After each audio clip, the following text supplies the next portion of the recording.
Hello everyone, and thank you for joining us today. I am very pleased to have Ankit Jain join me today. Ankit manages our midcap fund, our multi-cap fund, and also co-manages our large and midcap fund.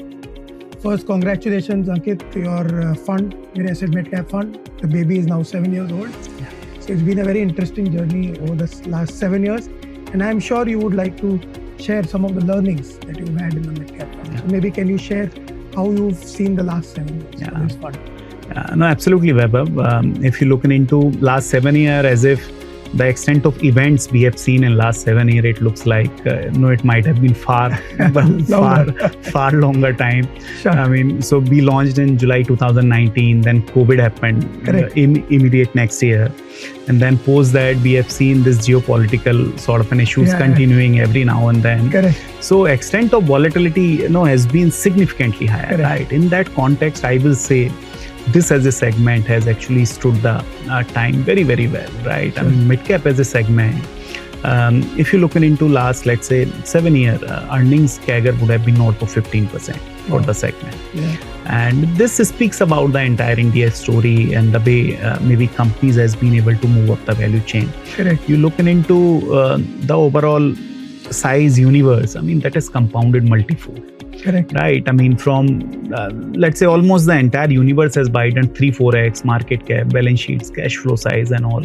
Everything has actually compounded 2-3x at least. Right. Correct. So in this context, I think it becomes extremely important to be basically to stick yourself with the right sort of investment philosophy in terms of identifying businesses. Correct. And market will keep on throwing surprises, right? Absolutely.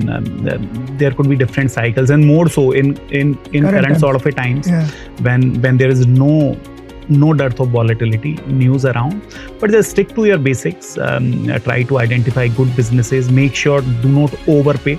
Sure. Because sometimes in mid-cap, that also becomes very, very important given limited set of universe of 150 names. Sure. There will always be the case that names with good earnings visibility might be trading at a very, very high valuations.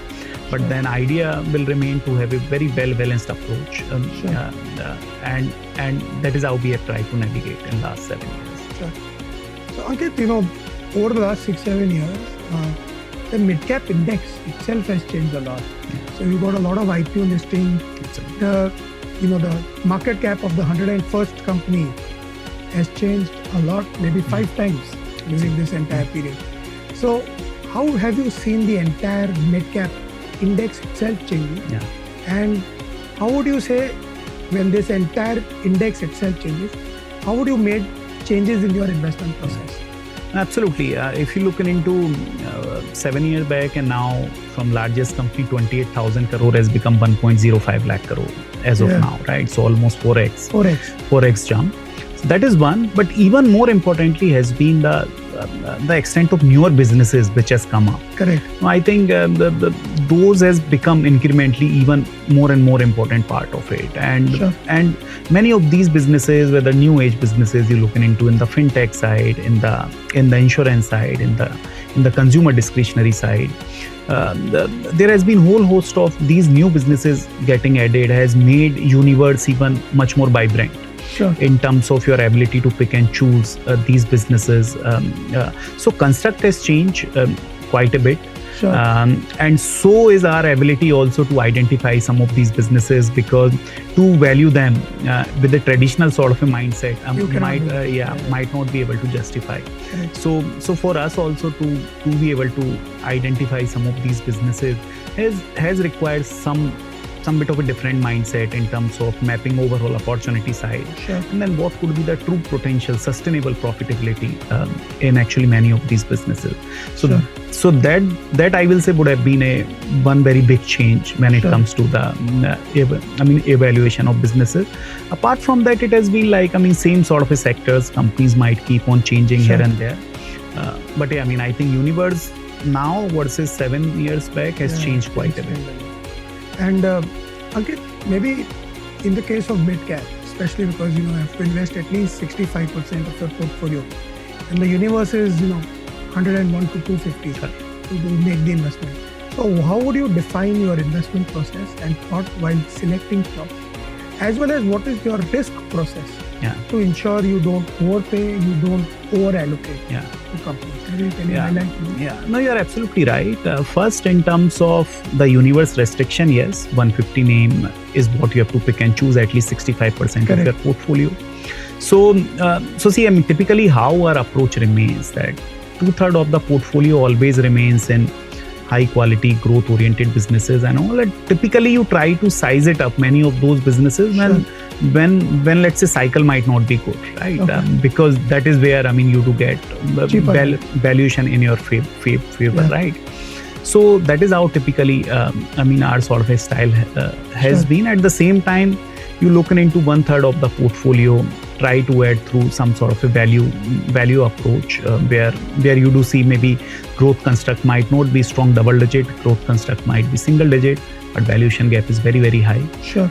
That might be an additional layer. And then third bit is trying to play bit contra, trying to play bit ahead of time into the businesses where there might be temporarily dislocation in earnings. But I think underlying business fundamentals as well as longer term growth prospect remains intact. Then you try to pick and choose these sort of businesses. So that is how it has been, the approach. And when it comes to in terms of managing risk, so managing risk is couple of factors. One is the overall portfolio liquidity. Correct. So we are having very strong guardrails around that through our risk management team. That what percentage of portfolio can get liquidated in 5 working days, 15 working days and all. And on all of those count, I think it do still stand out fairly well. And this is despite of the fact that AUM seeing disproportionate growth during time, because with size and all, some of those constraints even becoming higher. Second is around try to have portfolio active dates, right? I mean, how does it work, right? So typically our idea always remains from the portfolio construction wise not to take excessive risk. Correct. Right. Idea will always remain risk adjusted return across the cycle. So we have internal guardrails in terms of how much stock active bait you can take. So typically that range around 3.5-4% on the higher side. Correct. So that is one. And then sectoral diversification is an added layer, right? Correct. Which to help you even withstand your mistakes, right? Correct. I mean, in case if you get your sector call wrong, then it gives then also sectoral diversification do actually help you mitigate some of those. So yeah, I mean, that is how it is. And for the remaining part, how do you allocate between large cap or small cap? That is again depend on bottoms up ideation at any given point in time. But how we have been running is 10 to 15% in large cap and at around 15% into the small cap, and mid cap has been 70% throughout.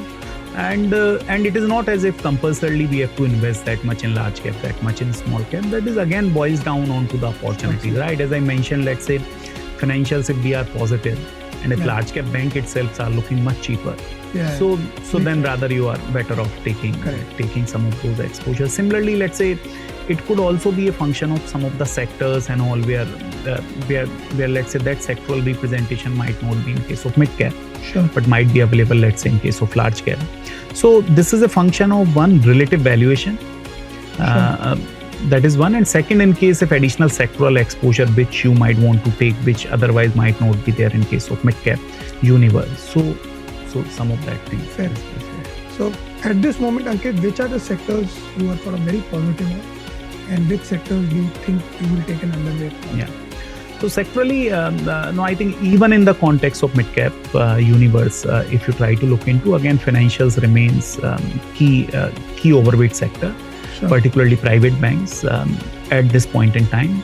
NBFCs are also looking very, very interesting because interest rate cycle, I don't think that is going to see a very big upsurge from here on. And they are decent quality AAA rated NBFCs being sort of available.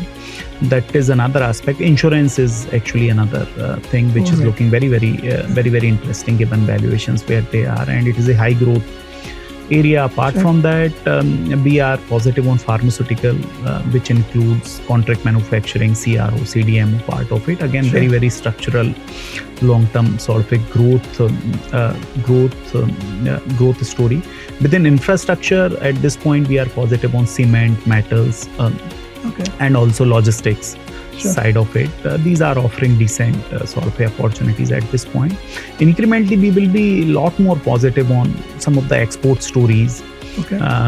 where maybe across various sectors, chemicals, then maybe industrial consumable, auto ancillaries and all, Sure. which can meaningfully benefit from this, all of these trade deal getting signed, Correct. right, with Sure. UK, US, EU. Correct. I think some of these will become very, very interesting. Apart from that, we are very positive on all those new age businesses, Okay. which sits across different areas. Maybe be it, let's say, insurance platform, be it BPC platform, be it fintech side of it. Sure. Some of these are like very, very high quality businesses, market leader, long sort of a runway for growth, run by very strong management. Sure. So these are the areas typically we are positioned much more. In terms Okay. of underweight stance is more around, let's say, FMCG, IT, Okay. some of these areas. Apart from that, capital goods, Okay. some of these areas is what we are underweight. So, Ankit, we've seen that the mid-cap index is at all-time highs and continues to do well. So, considering the valuation, considering the earnings growth, do you think that the mid-cap index can continue to deliver strong growth over the next maybe 3 or 5 years? Yeah, absolutely. So if you look into the earnings construct, right, even let's say fiscal year 26, mid-cap has been the segment which has delivered the highest earning growth, 26% earning growth. Yes, some Correct. part of it might be inflated because of certain commodity companies and all Correct. posting very, very good set of numbers, and which will reverse a bit. Sure. But having said that, at this point, next 2-year earnings forecast is around 17-18%. That is a very, very healthy number. Absolutely. And in that context, valuations, I will not say they are very, very cheap. At 1 year forward, 28 times price to earning. Historical context is around 23-24x. So they are reasonable, right? I mean, Sure. while I think last 7-year returns has been disproportionate, right? Correct. I mean, at around Absolutely.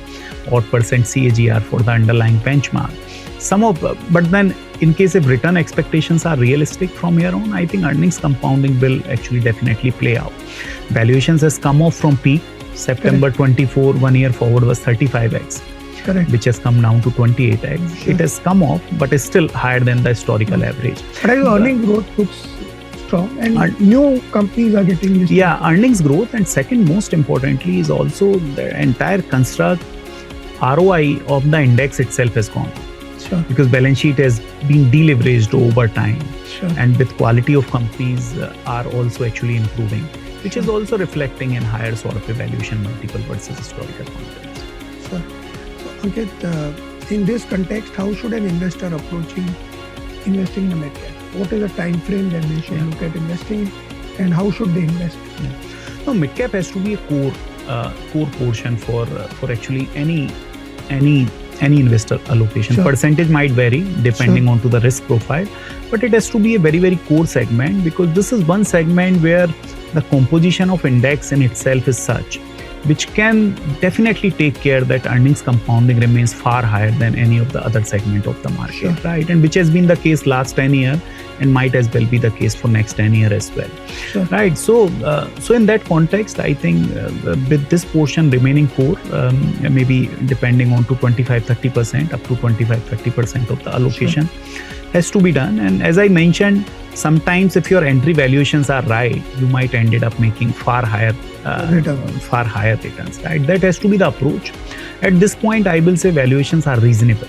Sure. So to that extent, with maybe realistic return sort of an expectation, And they should invest at least 5 years. Sort of, yeah. So see, higher is better, because in mid cap, apart from earning growth, a large amount of returns also do get made by way of valuation re-rating. Sure. Right. So if you give companies enough time, Correct. then in that process, valuation re-rating also do play out as an added component for the returns. Sure. So thanks, Ankit, and congratulations again on completing 7 years, and hopefully you continue this growth momentum and deliver far better returns over the next 7 years as well. Thank you, Vaibhav. Thanks. Thank you. Mutual fund investments are subject to market risks. Read all scheme-related documents carefully.